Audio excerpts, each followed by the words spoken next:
Good morning, Charles. How are you? Good morning, Dan. I'm pretty busy. It's a busy time of year for me. How are you doing?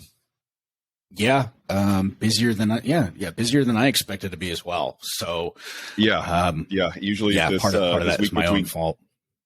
Christmas and New Year's is usually a pretty chill week. A lot of people take the time off, and not a lot gets done. But I've been busy with work, and I'm also getting ready to move campgrounds in 2 days.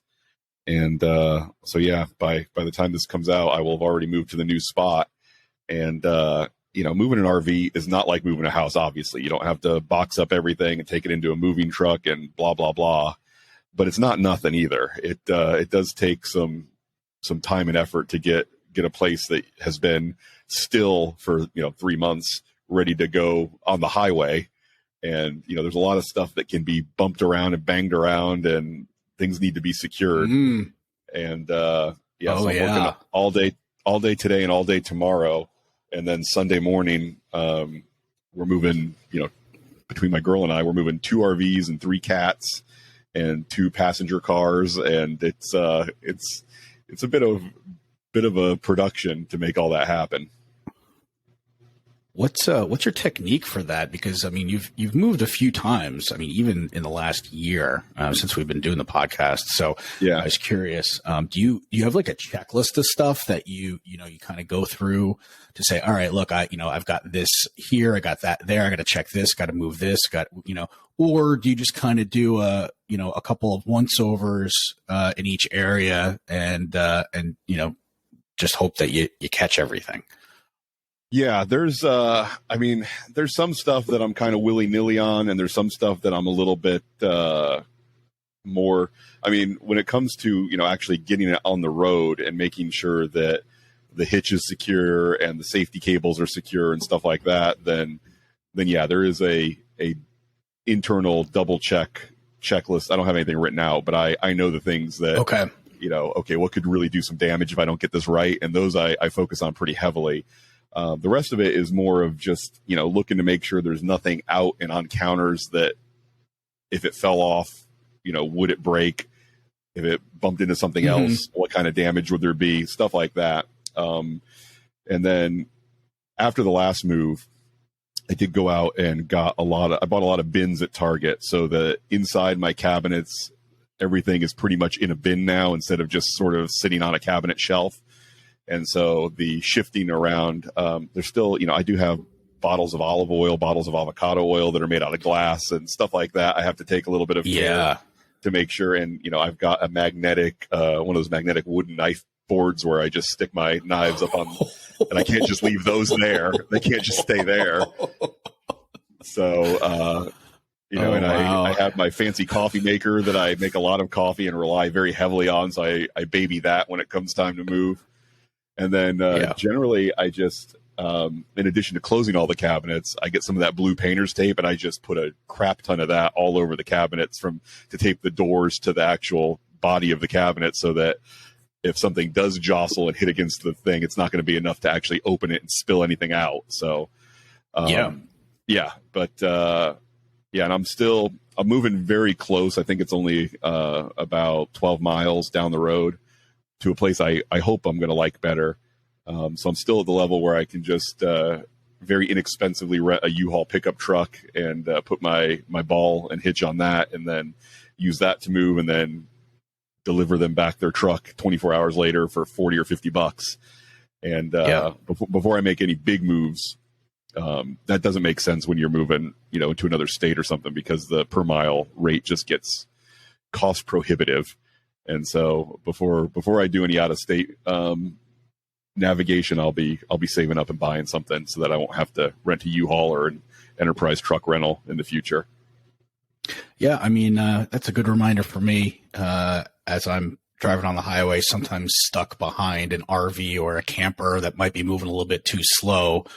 Now, after talking to you, I realize, wow, they're probably moving slow for a good reason, and so that's I think it'll make me a little bit more patient out on the road if I get stuck behind some sort of camper or whatever, that, there could be lots of stuff in there, jostling, wrestling around, and there probably is, but it is also their responsibility it's their responsibility to get in the right lane and try to go the speed limit if they can. Yeah. And even if you're in the right lane and you're only doing 40, then people are going to hate you. That's just the way it goes. Yeah. But I mean, it's at the same time, have a little, you never know what's going on in their world, That's true. Okay. So, one thing you and I talked about a little bit before we started recording is I do have an upcoming trip planned, and I haven't done 2022. I didn't really do any solo travel, but I'm getting back into it. I'm going up to New York City for 4 days by myself to take in the sights and read some books, listen to some books, catch up on some podcasts, work through some courses that I've downloaded about podcasting, and going to spend some time reading books about just stuff with my day job, stuff with my relationship, and work on setting some goals for the new year. And that is an activity I highly endorse. I don't mean to be a balloon popper here, but it sounds like you got a lot of stuff on that list for only 4 days, plus trying to see the sites and travel up there. So have you thought about basically making out prioritizing, making out a list? Because it sounds like, it sounds like you could use a month for all that stuff. I don't know. I see what you're saying. It depends on what level of detail I hope to come away with this from. And I would say the main goal is to just let inspiration strike and come out of this with, even if I come out of this with one good idea about my career, one good idea about my relationship, and one good idea about the podcast, I'll consider it a success. So I'm not looking. So that's good. So all right. Yeah, I'm not looking to lay out the whole year with a very detailed plan. I'm just looking for good ideas to come to me as I do other things, and as there will be some time where I'm sitting down dedicated to trying to foster or give birth to a good idea, and a lot of the other time is just going to be spent walking, looking at things, and being open for inspiration to strike. So I'm not. It's not too firm of a goal that I'm setting, but I want to put myself in a place where I'm inspired by the things and the people around me, and the books and the things I'm listening to, and I'll not go anywhere without my Surface tablet or my bullet journal, so that when the muse decides to visit me, I'll be ready for her. That sounds. Hey, that's it's really important to have the intention, right? Set those intentions.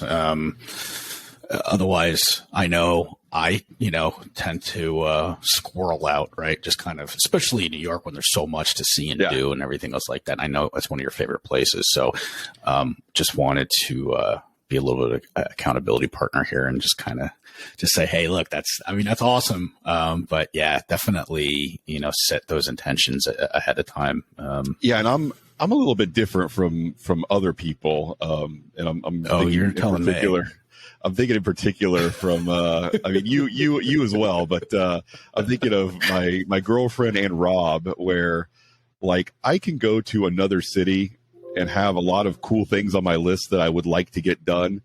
But if I feel like, okay, what I need to do today is just take a couple hours to lay in bed, in this case, in my hostel room, I need to lay in bed and just read a book or just listen to a podcast. I don't feel like I'm missing out by doing that. I feel like if that's what I'm feeling is the right thing to do in the moment, then I'm going to do it, and I'm not going to feel guilty or feel like I'm being neglected by it. So, I did that. I've done that in Chicago. I did that in Washington. It doesn't bother me to just say, okay, I need some quiet time. I'm going to lay in this bed and I'm going to pop open my e-reader or my podcast app and just lay here until I feel like getting up and doing something. That's great. Yeah. I think, that's, I think that goes back to the intentions you set, when, before going up there, probably knowing, hey, look, you don't have to get it all done. You can make another trip up to New York at some point if you really, want to see or do something.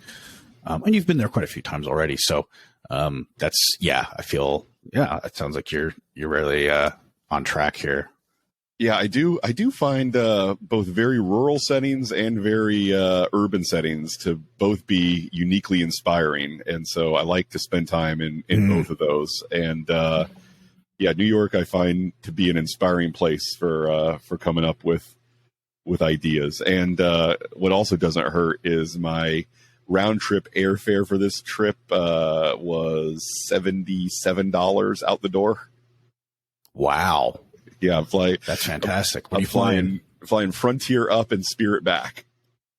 All right. And I was able to put together a trip for not very much money. And as I've told you, I'm staying in my favorite hostel up on the Upper West Side, Hostels International USA's New York location.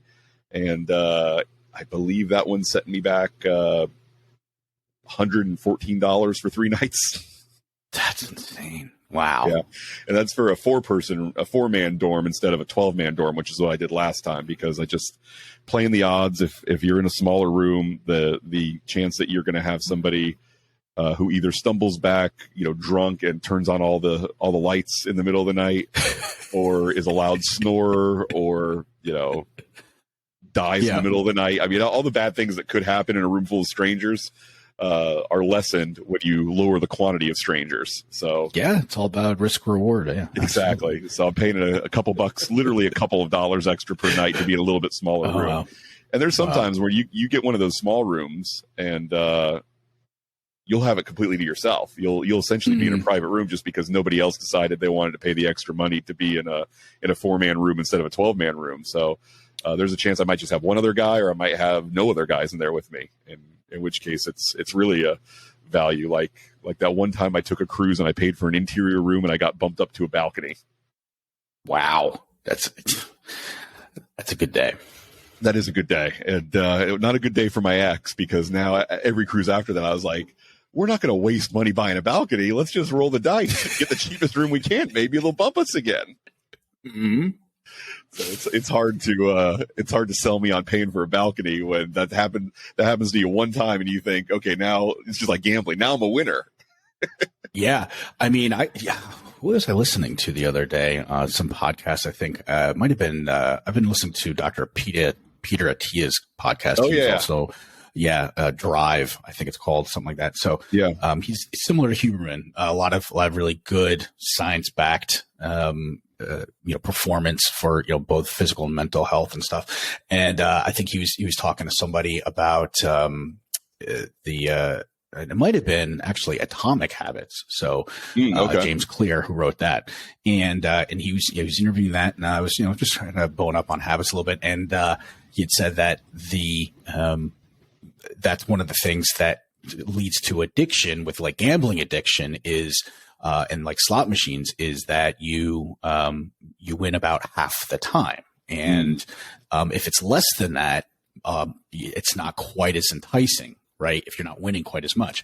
But what they said above and beyond that was not having it predictable, right? You're winning about overall about 50% of the time, but it doesn't have to be big wins. It could be little wins, but what really makes it something addictive is you not knowing when it's going to happen, not being predictable.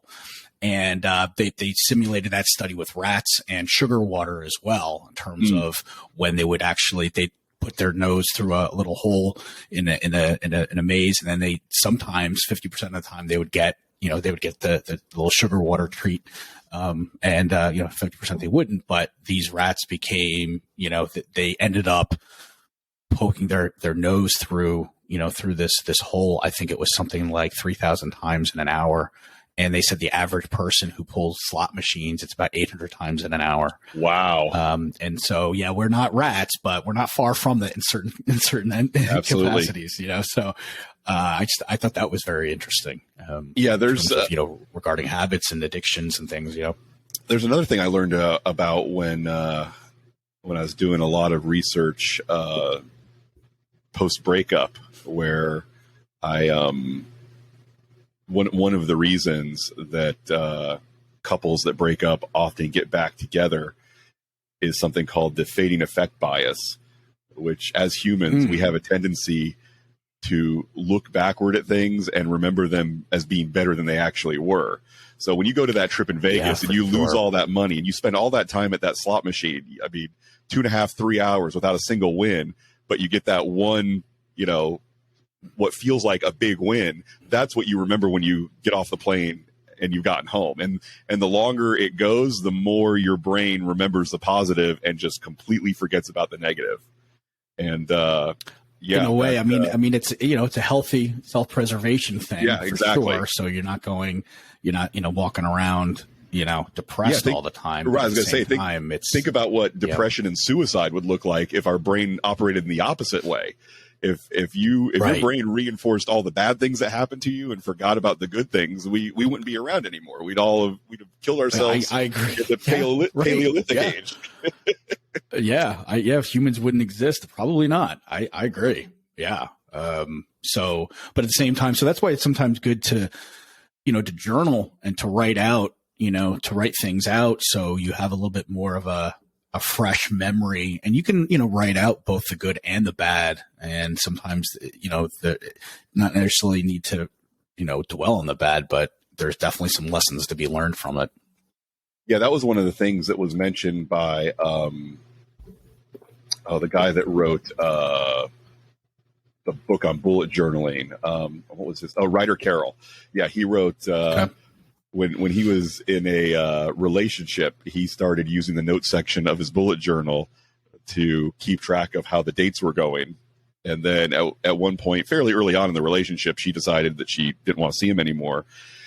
And he felt bad about that. But then he started going back into his journal and making notes for when, you know, they'd go on a date and she would order the most expensive thing on the menu and then not eat it and not thank him for dinner and stuff like that. And it let him feel a little bit better about or at least not as bad about the breakup, when he remembered things in context, like, oh yeah, in the moment this thing happened and I didn't feel too good about it. And so, you know, when you can go back at your paper trail and look at it and say, oh, wait a second, my brain is trying to, you know, make this a little bit greener than the grass actually was. And, you know, having that paper trail helps. Oh, speaking of paper trail, this will be the last thing before we get into this week's content.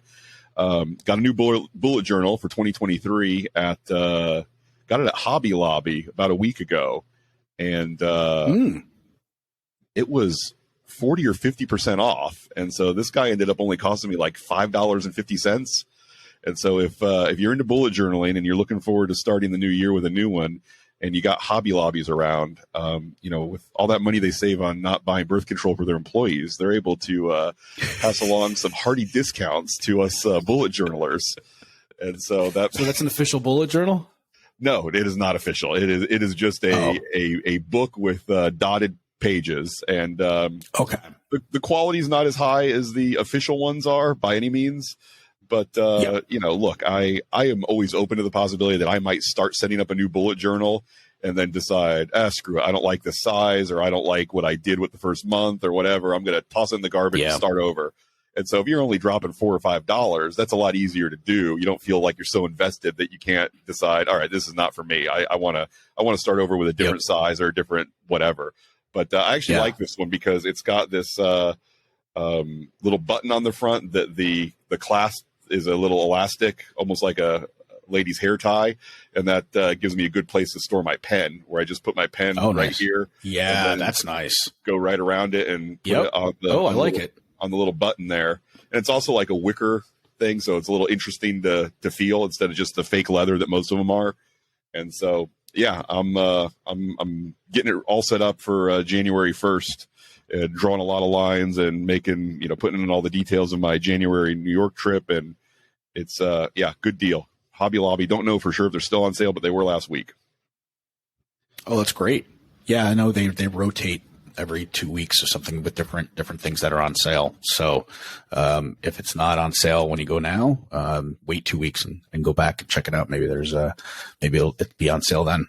You know what the weird thing about Hobby Lobby is? From what I could tell, their merchandise does not have barcodes. They don't scan barcodes. They like hit a key for the category it is, and then they just type in the price of it. And when I saw that, I was like, this is really weird. This seems like, I don't know, maybe their fundamentalist Christian founder thinks that barcodes are the mark of the beast from Revelation, and so they can't use them. I don't know, but there's got to be, yeah. I mean, as long as I'm getting about good deals on stuff I want, I don't care. Yeah, I mean, I'm just wondering if we could give them a little tiny habits coaching and talk about reducing the effort here, making a little bit easier using some tools and resources, right? Making this habit of scanning that they have to do, I don't know, a couple times a day at least. At least, but I mean, as well as I do, if your motivation is if your motivation slider is super high because you think what you're doing is going to help you go to heaven, not go to hell, then that's a pretty hard curve to manipulate. Absolutely. All right. Well, let's talk about Chapter 7 and breaking bad habits, which was interesting. I enjoyed reading his take on what we could do to get out of the bad habits that we don't like.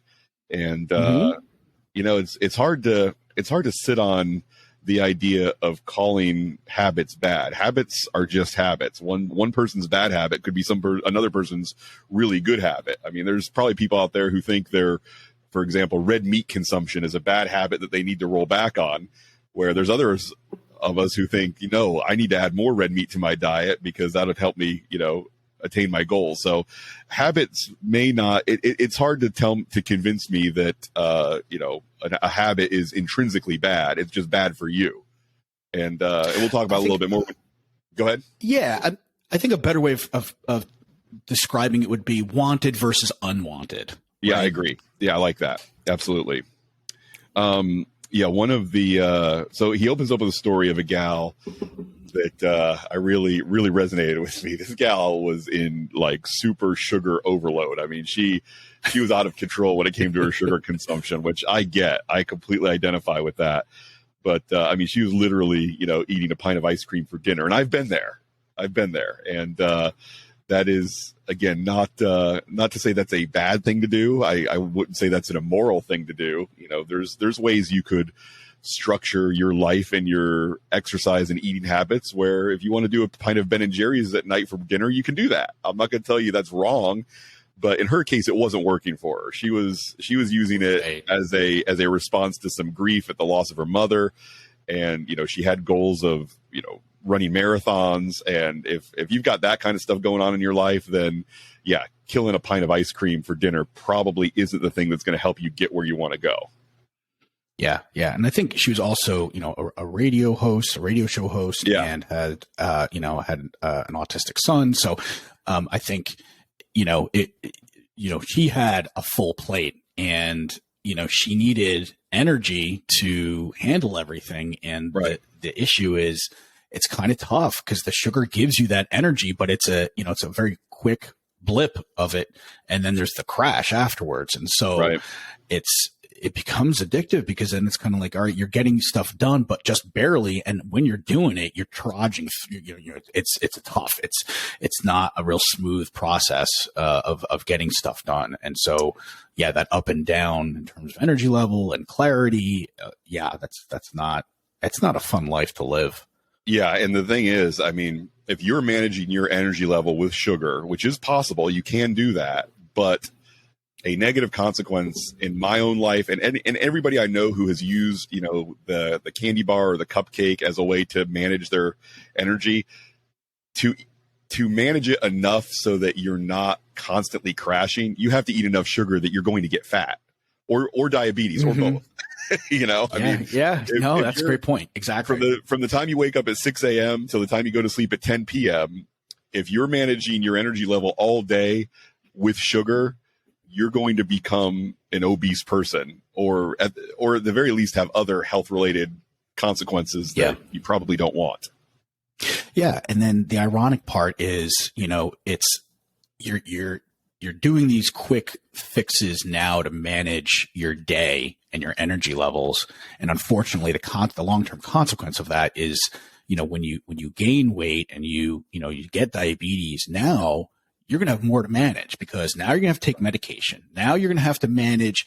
It's only going to get more difficult, because when you're heavier, you're overweight, you're going to have less energy. You're going to, so there's increased management of your time and your energy down the road. It's just going to get more and more and more difficult.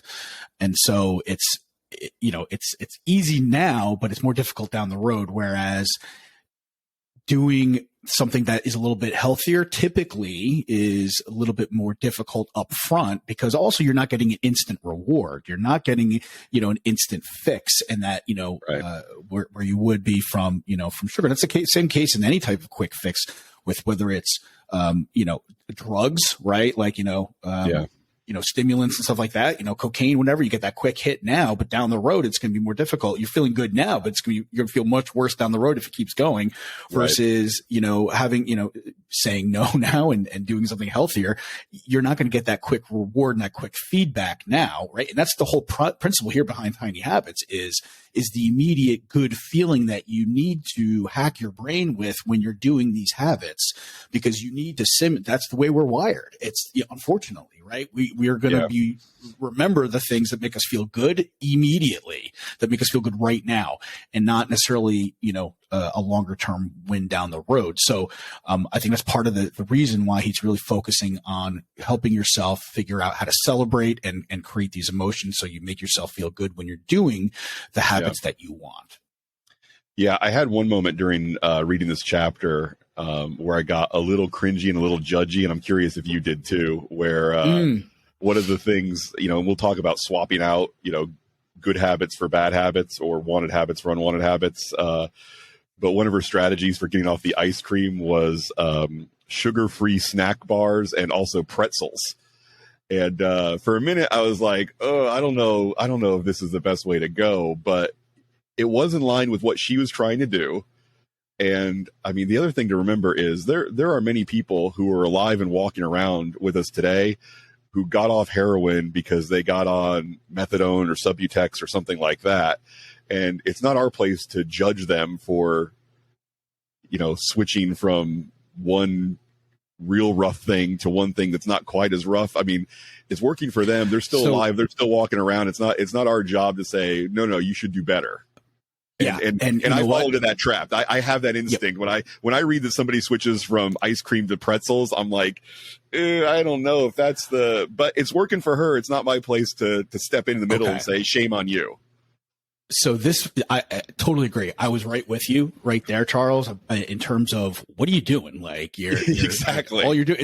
It's still just as many carbs, and it's still just as it's processed and everything. And so, yeah, I absolutely did that the first few times. And then fairly recently, as I re-listened to it, I realized that's not the win here. The win is, and the reason why this is successful for her is because she got out of the habit, regardless of what she switched to. The win is, hey, I have enough awareness, self-control, discipline, and fortitude.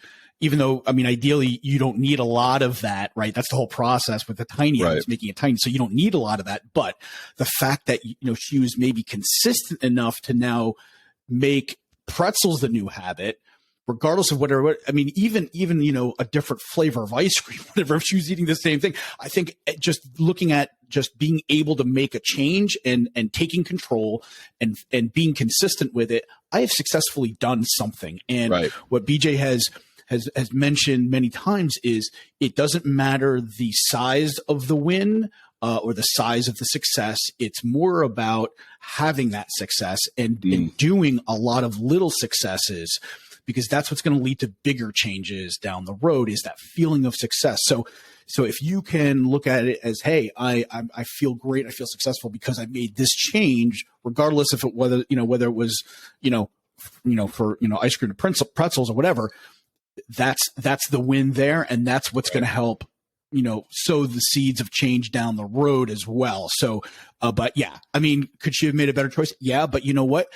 Maybe part of this is doing something you want to do. So maybe she didn't want to switch it out for celery sticks. I mean, I know I wouldn't. No, he mentions that, and so maybe, maybe she worked through this and was like, you know what? I like pretzels. you know what? And at least it's not, it's not pure sugar. It's not the best, Right. but it's not pure sugar. And it is different from ice cream. So, hey, you know what? This isn't so bad. And so she enjoyed that. And again, who knows how long that lasted for, right? These things aren't set in stone either. We got to remember, right? Like, so maybe she made that initial change to pretzels just to feel successful for that change. And then who knows how long, she kept that pretzel habit up. I mean, maybe it was a few weeks, maybe it was a few months or whatever. But point is, she may have been like, okay, well, now that I'm on eating pretzels, I don't, all right, maybe I'll change to something else, that's, maybe a little bit healthier, And imagine how easily that switch, the second switch from pretzels to fill in the blank is going to be so much easier because she's already got the momentum. Yeah. And that's one of the things I wanted to mention when I read this chapter was the if there is an upside at all to the crappy messaging we get from society about habit formation and how, it's a matter of character and willpower and stuff like that. The only upside to all of that false information that we get is when you do take the time to put together a system like Tiny Habits, where you understand motivation and ability and prompts, and you tweak those in a way that leads to an automatic system that you don't have to white knuckle it anymore. When you achieve victory with that system, it still feels as if you're a strong person with willpower and discipline and good character. So even though you've designed a system where you don't have to rely on those things, when you're successful, it still feels like you have all those things. And that feels good. Absolutely. I think that's a good thing. Yeah. I mean, because what you're doing is you're building competency, right? And once you have competency in something, that's where you start to build some confidence. And then you got to go, okay, I can do bigger things if I, or I can do additional things because I got this down. I got this right. And that's got a snowball effect, and it really does. And yeah, that's what's great about this system is it keeps giving you some feedback to help you feel successful, right? And it's all right, look, troubleshoot it, make it smaller, do whatever it takes to make yourself successful with this. And then even then, like at the end, it's kind of like, well, the very last step is, well, maybe this just isn't a habit you want to do. And that's okay. You figured that out. So be excited and feel successful that you've figured out that this isn't a habit for you, because you could have been wasting all this time trying to do something that you should do because you heard somebody say something about it or your brain, at one point. So stop shooting all over yourself. And I love that. I say that too. I did too. I like that. And right. Yeah. And recognize what you would in like your best friend who's trying to go through something like this. Right. When I've heard, hey, how would you help somebody else going through this? What would you say to them? Treat yourself with that same type of care. But I heard the other day which is a little bit more specific, is if it's your best friend, how would you talk to them? How supportive would you be of your best friend? And that resonated with me. And I was just like, yeah, you know what? It would be even more supportive and caring and loving. So, if you treat yourself, you get in that mindset, treat yourself that way as you do all of these things, it'll serve you. Yeah. I was talking to a coworker this week, a little bit about negative self-talk. She was feeling some pressure because, she's kind of the, matriarch of her family, where she's the one that hosts Christmas and everybody, comes to her house, and she was just feeling a little bit overwhelmed. And, I got to share with her. I was like, okay, if somebody, if a close friend or somebody you really cared about was going through this, what would you tell them? And she said, I would tell them to, take some of this responsibility and just let it go. Just say, your family's still going to love you if you don't dot every I and cross every T like you have for the last 20 years. Just, it's been a rough year. Take a little bit of time off and give yourself a little bit of a break. I was like, well, then I guess what your advice is. Then I guess exactly what you should be doing. You should be giving yourself a little bit of a break. Yeah, no, exactly. And the other thing you can turn around is even ask your family for help, because when you ask someone for help, that makes them feel closer to you, and so that basically, hey, look, I'm having a tough time. Would you mind bringing the casserole this year or whatever, and not being afraid to ask, when you need a little help or whatever. And I feel every time I've done that, it's improved my relationships, not made them worse by any means. Yeah. I agree. And it's, one thing that just occurred to me with this self-talk stuff is, it's almost like it's a little bit of, it's not intuitive at all, but there's almost a little bit of a hack here where you need to get yourself in a position where when you fail at something that you're trying to accomplish, think of it in terms of what can I do or what should I do to tweak the system? This isn't about me. This isn't a character flaw. This isn't something I wasn't strong enough to do. Mm-hmm. It's what can I do to tweak the system to make success more of a possibility? But when you do meet the success, go ahead and pat yourself on the back for being a good person, a strong person, and a disciplined person. So it's almost a little bit of lying to yourself, but I think it's only in the best possible way where, put the blame on the system and put the credit on yourself. And that will just keep your will and your success and your good attitude from just going up and up and up. And the missteps won't feel like failure anymore. It'll feel like, no, I'm just a scientist who's working an experiment and my lab is my own life. And yeah, just kind of tell yourself the best possible story because it'll be good for you and the people around you. Yeah. Look at it this way, right? It's the doing that, right, is you're just trying to figure yourself out. All you're doing is doing a little self-reflection and saying, hey, look, who am I? What motivates me? What are my needs? What are my capabilities? Right. And then, and if I don't think a lot of us, naturally do that until you, like going through a book like this and the book like this and the system like this really kind of helps you ask the questions you need to ask and spend the time you need to spend looking at yourself, looking at your behaviors and doing it in a way, obviously, that is not, hey, blaming or, feeling bad about it, but matching who you are and what your preferences are to different situations and environments. And again, if you don't plan that out and you're just kind of going willy nilly, it's very easy just to blame yourself and not realize, hey, well, you could blame yourself for not taking the time to look at yourself, for not really knowing the product that that you're, or one of the ingredients in the routine, in the behavior. The biggest one is you, right? And what you bring to the table. And so if you don't pay attention to that, then you're not going to be successful, or you're a lot less likely to be successful because you really don't know what you're working with. And the same thing like baking a cake or if you don't pay attention to some of the ingredients in the cake, then, you could pull a thing, pull a cup of salt out of a bag of white powder and think it's sugar. Right. And all of a sudden now that cake doesn't taste so good. Right.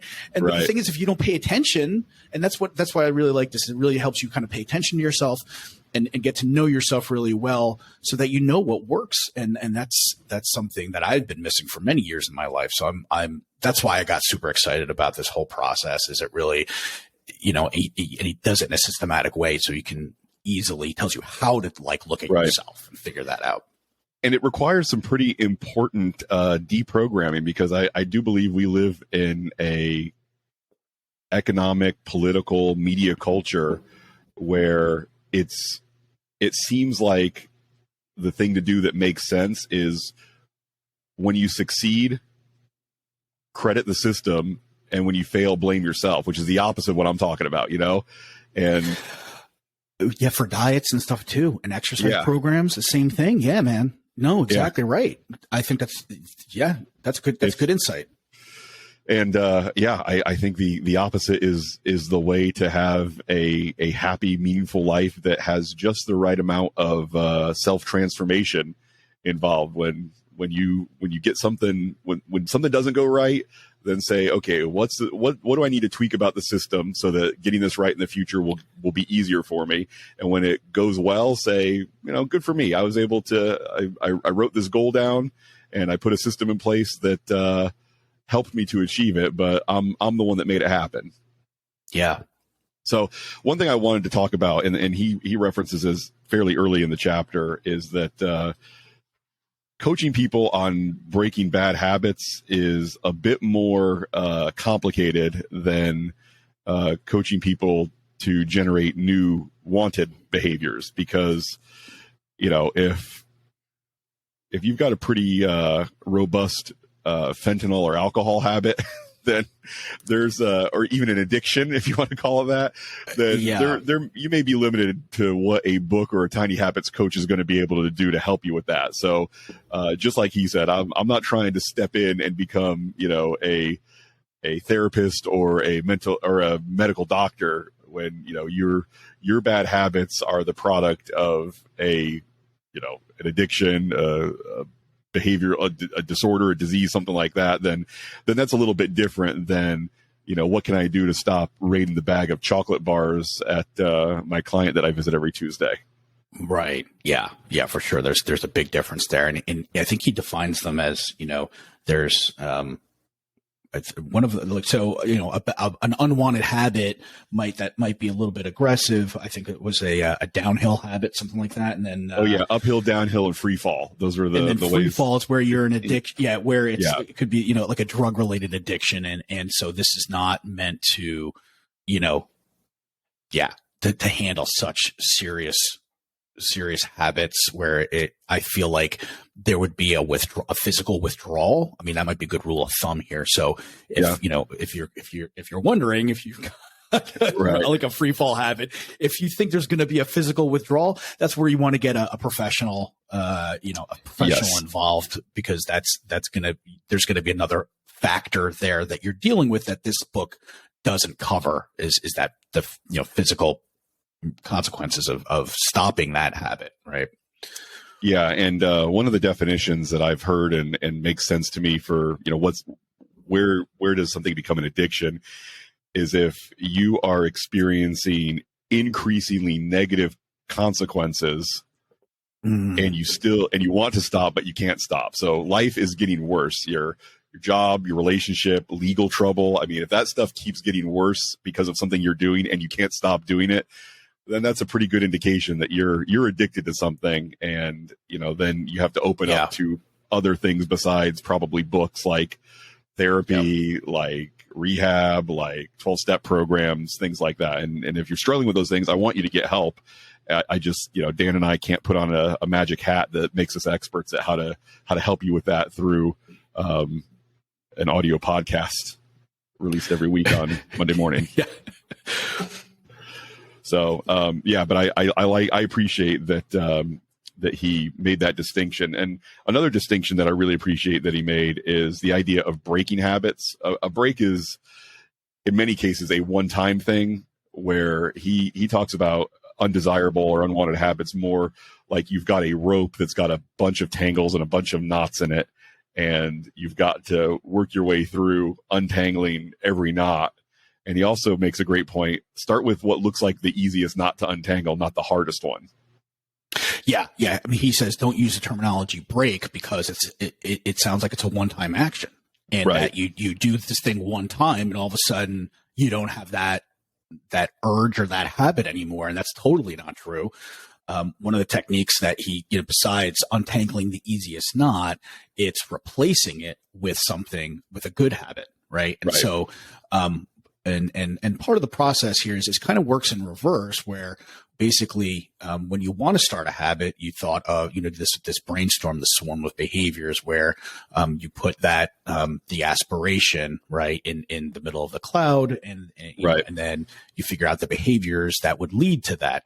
And so he kind of reverses it here, where basically so for example, he uses eating too much junk food as the kind of the main habit, but then he says, okay, let's get specific here. And around that, he says, where do you show, what behaviors do you specifically do that contributes to this, if you looked up and say, okay, this is me eating too much junk food, like when does that happen? Where does it happen? Who are you with? Ask some of these questions. So, maybe it's, at the gas station, I'm buying, a Snickers bar on my way to work every day. Right. So that's, and then after dinner, I'm always having, a pint of ice cream. Right. So those are, and so then, like what Charles just talked about, right? You have a bunch of these that you kind of brainstorm in terms of what is contributing to this eating too much junk food habit. You look at those behaviors, and now you work on, those are the knots that Charles was talking about, right? So then you work on the easiest one of all of those, that you work on that first. Yeah, and we brainstormed a little of this a few weeks ago, or the idea of, I was stopping at the gas station on my hour and a half trip to St. Pete, and what could I do to avoid that? What could I do to take that prompt away? And one of the things was I could gas up my car the night before, so I didn't have to go to the gas station for fuel. Because the two reasons I stopped at the gas station, the two reasons that I own and that I'm willing to admit to stopping at the gas station for, are gas and coffee. But the third reason was a pastry, a sweet, whatever. And so, by eliminating the need for gas and then leaving the house with a big enough travel mug full of hot, delicious coffee that I make at home and tastes better than what they make at the gas station anyway, then now I don't have an excuse to, or I don't have the prompts aren't in place anymore for me just to go ahead and pick up, a frosted blueberry pie or something like that while I'm in there, because I don't need to be there for the gas. I don't need to be there for the coffee. So now, my motivation and my ability sliders come into play here, where it's like, okay, if I want to stop at the gas station for no reason other than to walk in and get a sweet, I can do that. But there's no accidentally picking up a sweet, and there's no pretending like I'm there for other purposes. And so that makes the ability wise, it makes it a little bit harder, and motivation wise, it makes it a little bit harder as well to motivate myself to stop and go in just for the sweet that I shouldn't be having. Yeah. And I mean, really what you focused on in most cases with most habits, you work backwards from his behavior model, which is the, behavior happens with MAP, right? So you got the motivation, ability, and come together with a prompt, and you work backwards. So you start with the prompt. So, and that's what you did. You removed the prompt. You did what you needed to do to remove the prompt out of your environment. So, it's a lot more difficult. And the other, similarly, keeping junk food out on the counter, right? Remove the prompt, just put it in the back of the cabinet.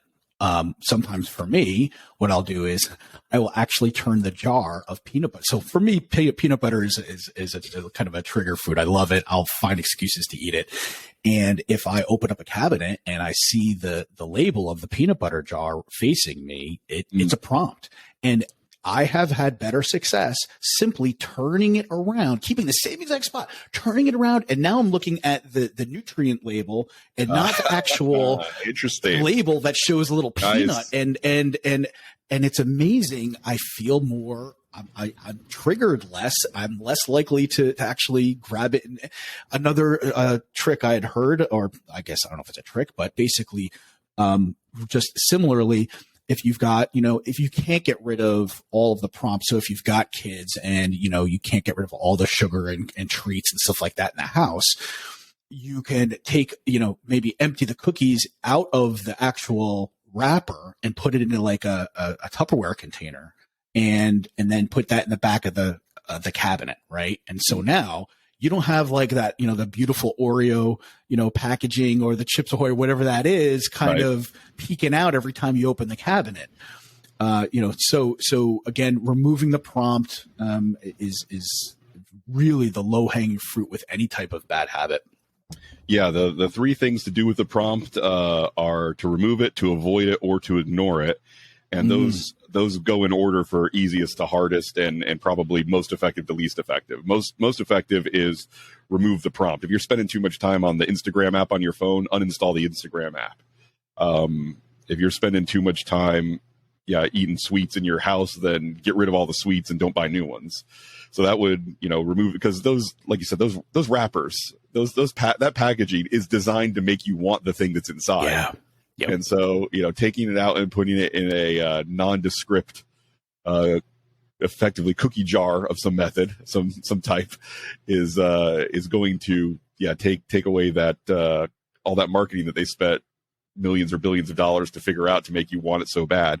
Avoiding the prompt is don't go places where you'll be prompted. Don't be with people who will prompt you. Don't let people put prompts into your surroundings, and avoid media that prompts you. So that would be, I guess, avoiding media would be the thing with turning the wrapper or turning the jar around, and then again ignoring the prompt. That one's the toughest because that relies on your ability to just pretend like something that you want is not there, and there's a million factors that go into how well you're going to do that at a given day and a given time, right? That are beyond your control. There's stuff going on in your brain and in your life and your circumstances that maybe some days ignoring a prompt will be easy, and some days it'll feel completely impossible. So don't rely on ignoring the prompt. Don't spend your time around prompts that you then have to make the decision not to engage with. Right. Yeah. I mean, our motivation and willpower fluctuates throughout the day. So right. Having to rely on that for ignoring the prompt is tough. But again, love this guy. He goes right into, well, if you do have to kind of rely on motivation and willpower, what can we do to make it more difficult to do? Right. So now let's talk about the ability part of that. Right. So now let's drop the ability. And so now you really need, let's make it more difficult so that you don't need nearly as much willpower to resist whatever that is. Right. And yeah, there's a big difference between going to the freezer for some ice cream and going to the store for some ice cream, especially, if the craving hits you in the middle of a cold evening, it's going to be a lot harder to get yourself to not get yourself, because that's a little more motivation, but just logistically, it's harder to go to the store than it is to go to your freezer. Yeah. Yeah. I mean, another tip I had heard was, one guy loves cookie. He loves chocolate chip cookies. Right. And I think we talked about this too with you on the Patreon a little bit about with cookies in general, but they would make fresh baked cookies. But what they did was they ended up taking the cookie dough and just freezing it into little balls. And so one ball would be for one cookie.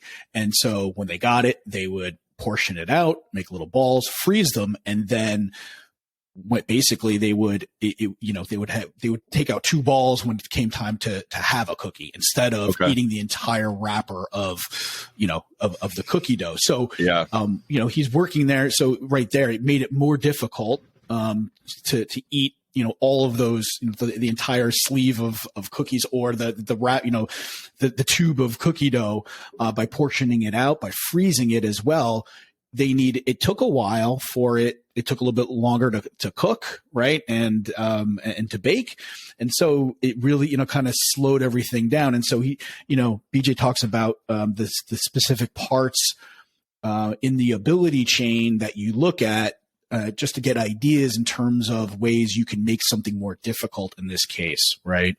We're looking at, making things either more difficult time-wise, money-wise, physically more effort, requires more effort physically or mentally. And then, does it interrupt your current routine? And he kind of goes into each one of those in the book and gives some great examples on that. Yeah. All these really just speak to the things that you don't want to do should be more inconvenient for you than the things you do want to do. And you can figure out ways to go through and adjust that convenience level. And when things are more difficult, you're less likely to do them. Some things, can be super difficult to do, but you'll do them anyway because your motivation's so high. We'll talk about that next. But generally speaking, if you can't remove the prompt, then just make it harder. Mm-hmm. Yeah. Or more expensive, either in actual money or in time or in effort. Just make it cost you more to do the thing you don't want to do, and you're less likely to do it. Okay, so let's talk about motivation. What can you do to, if you have done your best to remove the prompt, you've done your best to make it harder, but you still need to keep working because it's not exactly where you want it to be. The two options are either reduce the motivation that you have to do the thing, or add a demotivator to stop you from doing the thing. Mm-hmm. And he does say demotivators are not usually the thing that he recommends. The first one, reducing motivation, is what he says is the way to do it. So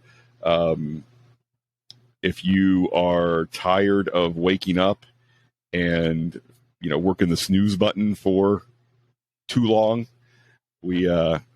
Rob and I had a roommate in college. We called him the snooze master. He would set his alarm 2 hours before he needed to wake up in a room with three other guys who were trying to sleep.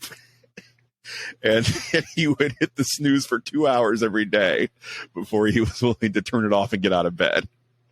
And back then it was not customizable. So I'm guessing it was every 9 minutes.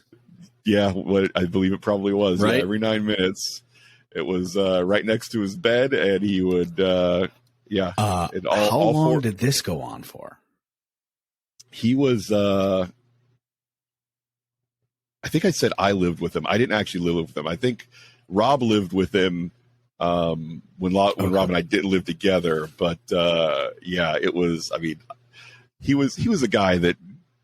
I mean, as you can imagine, that's a little bit of a tell. That's that gives you some perspective into what a person is like when they're willing to do something like that. So there were a few reasons he wasn't a great guy to be a roommate with or friends with, and that was just one of the many reasons where he felt entitled to do that. I mean, I got so many questions. We could do a whole nother podcast episode on that, but that's unbelievable. Yeah, we should. Once or twice is one thing, dude. 2 hours. Yeah, we could invite Rob back for an hour and just talk about I would love that. knowing what we all know about psychology now compared to what we knew when we were in college.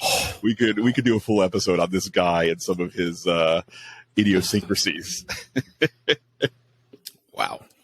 This was a guy who we were playing a game of 5-on-5 basketball one time, and I was on his team, and it's just one of those days where I just was in the zone. I was doing really well. I was scoring a lot of points. I was playing above my ability. And at one point he got so mad that, when you're doing well at basketball, you want to keep doing well. So you're less likely to pass the ball to somebody else when every shot you take is going in. And so at one point he got so frustrated that he stole the ball from me, even though I was on his team. Because he was just so frustrated that I was doing so well and not giving the ball to him enough.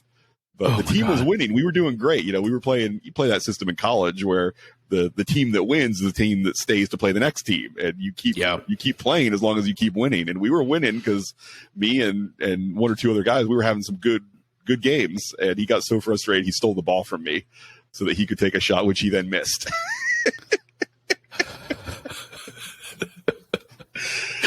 Wow, talk about throwing some salt on the wound there. It was wow. Yeah. So anyway, like I said, we could do an episode on this guy, and we'll change his name to protect the innocent. But anyway, so a demotivator. And some of the examples here are insane. Well, here, let's just give one more quick. Just to reduce motivation. So another one would be, let's say if you're a smoker, putting on a nicotine patch can reduce your motivation for smoking. Right. So so that's where it gets a little bit tricky between what he's talking about here. I think decreasing the motivation and a demotivator. But sorry, go ahead. Talk about the demotivators now. Yeah. So publicly promise on social media that you will never drink again. Pledge to give $1,000 to a corrupt politician if you ever smoke again.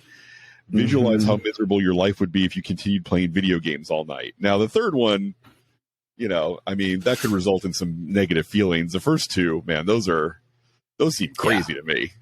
Right. Yeah. I mean, but a lot of people, they talk about, being accountable and I think, and finding like accountability partners. And that's why, actually BJ talks about if you don't have the right accountability partner, they could revert into the Jillian Michaels style of coaching where, basically they make you feel like garbage and they make you feel really bad, but, and drill sergeant you into, compliance and that's, again, it doesn't work because it doesn't make you feel good. You're trying to do something and when you don't get it done, you feel worse. So, I mean, in any case, when you're feeling worse, whether you're depressed or hungry or whatever, your capability to do anything new or different is just severely diminished. And, one of his mantras is, people change best by feeling good, not by feeling bad. And the demotivator is designed to make you feel bad. And so you want to really not use this at all. I think he just throws it in here just as more of a warning, not like this is a strategy to do. I think that's very wise of him to throw out because if he just doesn't mention it, then people are going to come up with it on their own and think, this is the kind of thing that BJ would recommend. So let me go ahead and do it this way. And I think it's very good that he actually gets into the not so great ideas and throws those out there as well. yeah, I would say that, yeah, one of the podcasts I love listening to is it's a comedy podcast, Your Mom's House, with Tom Segura and Christina P, because they're both very funny comics, and they're very funny on the show together. But they said something on a recent episode about Tom is getting pretty serious about his physical health and weight loss and just getting healthier. And they were talking about how we need to bring back shaming people. All this stuff about not shaming people for getting out of shape or getting overweight. It's like we were a better country when people were ashamed of letting themselves go and stuff like that. And it's knowing what on the surface, you might have the tendency to say, yeah, that's right, we should get back to that. But it's like, no, now reading the books that I've read and listening to the podcasts I've listened to, it's like, whenever I hear people talk about that of, I do my best when I feel ashamed of myself and when I feel guilty for letting myself go, it's like, okay, all I hear is countdown to being fat again, or being out of shape again, or being whatever it is again. When you're relying on shame and feeling bad about yourself, it's like, okay, and enjoy those short-term gains, but anybody who knows how this stuff really works is where it's just a countdown until you find yourself in a rough position yet again, because you're pulling the wrong levers to make these changes. And just like they talk about on Biggest Loser, I mean, even the name of the show is Biggest Loser. Yeah, but those people don't stay skinny. So yeah, and again here, like we're playing with motivation here, right? Again, right. And that's where we don't want to work. That's something we want to leave alone as much as possible, right? Because the shame and the guilt and feeling bad, that's really what we're doing, is we're just, again, hitting the motivation. So, okay, we're gonna get a burst of motivation because we're feeling immediately like we're not feeling good and we want to do something about it. And we feel like, okay, yeah, by taking these actions, then I'm going to feel better about it. You might short term, but that's, anything you do once or twice is not going to give you the results that you want, right? It's not going to be enough to do, getting through one workout because you're feeling, shame that you didn't do it last week is not going to get you where you want to be. You're not building, a sustainable habit. So yeah,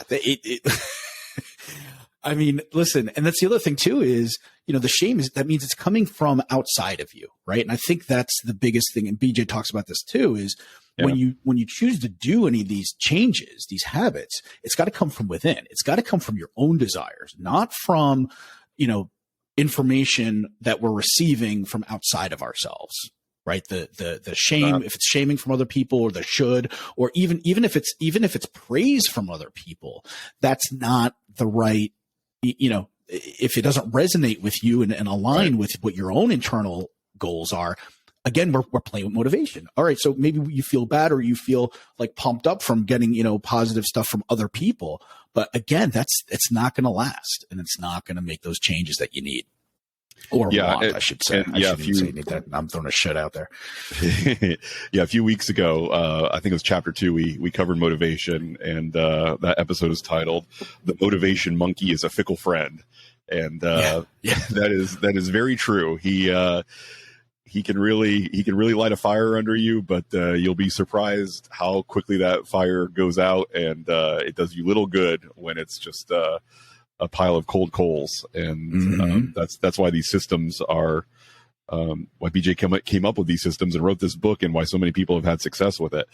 Okay, let's talk a little bit about swapping and what the swapping swapping a wanted habit for an unwanted habit, what that looks like. And just real quick, the phase that it goes through, the way he recommends you do this is, number 1, create the new habit. Number 2, hold on, let me see if I can find it here. Create the new habit, and then, crap, I'm sorry, Dan, I thought I had this bookmarked. I think it was in the beginning. Is that where it's at? The beginning of chapter 7. Yeah, he does that basically. You create the new habit, then you kind of focus on stopping the old habit, and then you swap the habit. That's the final phase there. If you need to. That's right. Yes. Behavior change master plan on page 202. Focus on creating new habits, then focus on stopping the old habit. Then if needed, focus on swapping. And in many cases, the swap is not necessary. Because he talks about some of this being tied to identity. And if your new habits are creating a new identity for you, if you're the guy who, goes for a 5-mile run after work every day, then usually the guy who goes for a 5-mile run and the guy who sits on the couch and watches Netflix for 4 hours, those just aren't the same guy. So you're not going to be both of those people at the same time. And so sometimes the swap doesn't have to happen. You create the new habit and that new habit becomes part of your identity. And then the old habit just kind of falls to the wayside and you don't have to swap them out. It's just, it kind of takes care of it on its own. Yeah. I think, he talks about this. I mean, he mentioned it earlier in the book. I think these are kind of related to Pearl habits, where basically you take something like a negative situation, and this could be like a negative habit, and then the trigger or the anchor, right, is then the same, but instead of doing something, negative. So I think the example he used before where basically a woman was having arguments with her ex-husband all the time. Oh yeah. Every time I remember he that insulted now. her, she felt bad and everything else. But then what she ended up doing was she said, okay, every time you insult me, I'm going to do something nice for myself. And so, the trigger was, and the anchor was still the same, but she swapped it out instead of, she really didn't have a habit. She was just feeling bad, but at the same time, it could have caused some sort of stress eating, I think for a lot of people when they feel bad.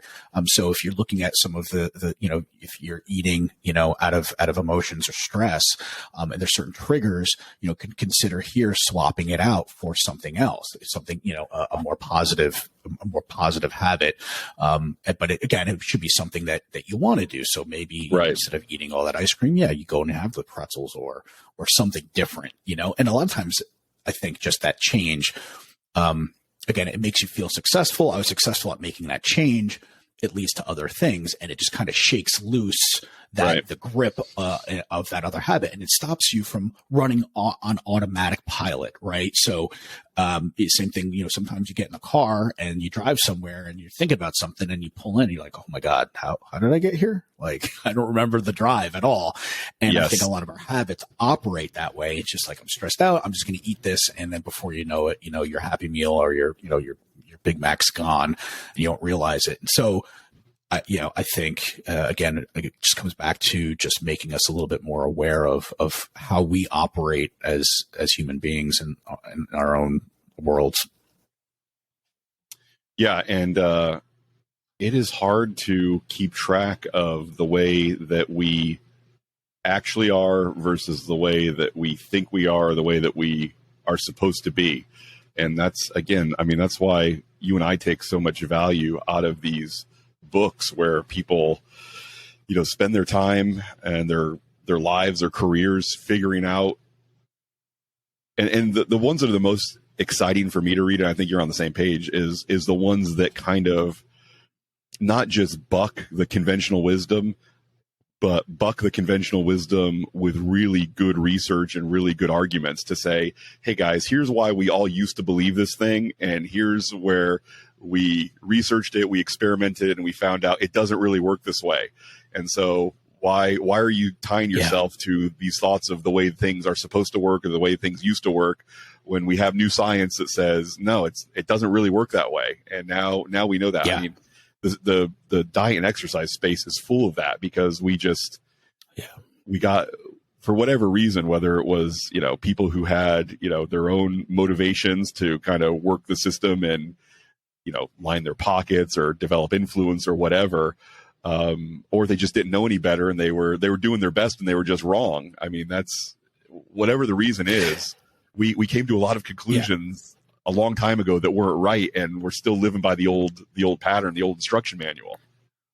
Yeah, and I think part of that too, Charles, might be also not necessarily just pure selfish greed or whatever. I think these people might have had these habits already and these routines already for whether just luck of the draw, their life experience, whatever it is, and and then they created, programs and things around this, with themselves in mind and going, okay, look, I was successful doing these things, and this is kind of what I followed, but I think a lot of it wasn't realizing the actual, system or the architecture of what was going on underneath the surface of that information, which BJ does break down in the behavior, regardless of whatever the behavior is. There's going to be some sort of motivation. There's going to be some sort of ability to do that. And then there's going to be a prompt, regardless of whatever that is, whether it's taking out the trash,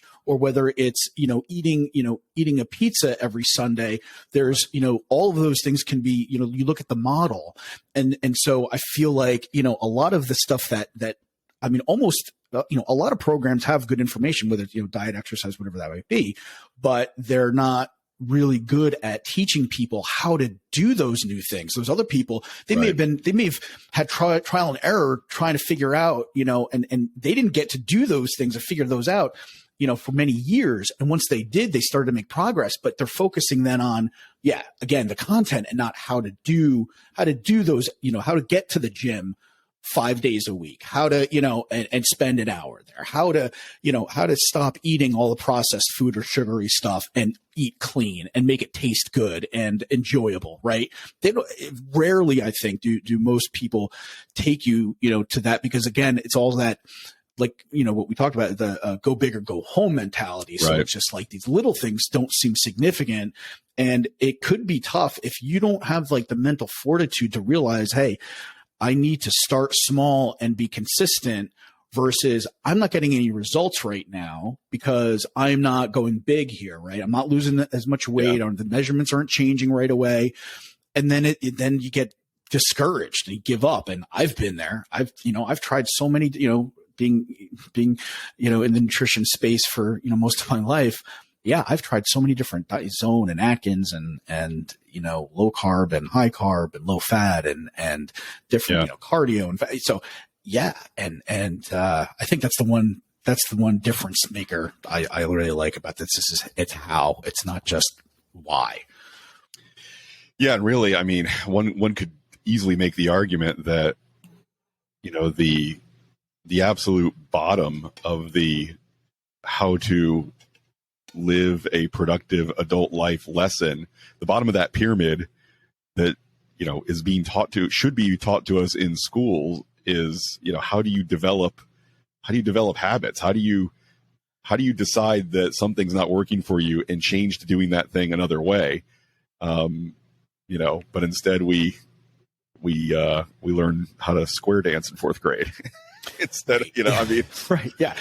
I agree. Yeah, we really, so that's the thing about, these are systems, right? And it doesn't matter what our goal is. It's when things get tough, we will basically fall back to whatever systems or, behaviors we have in place in our life, our habits.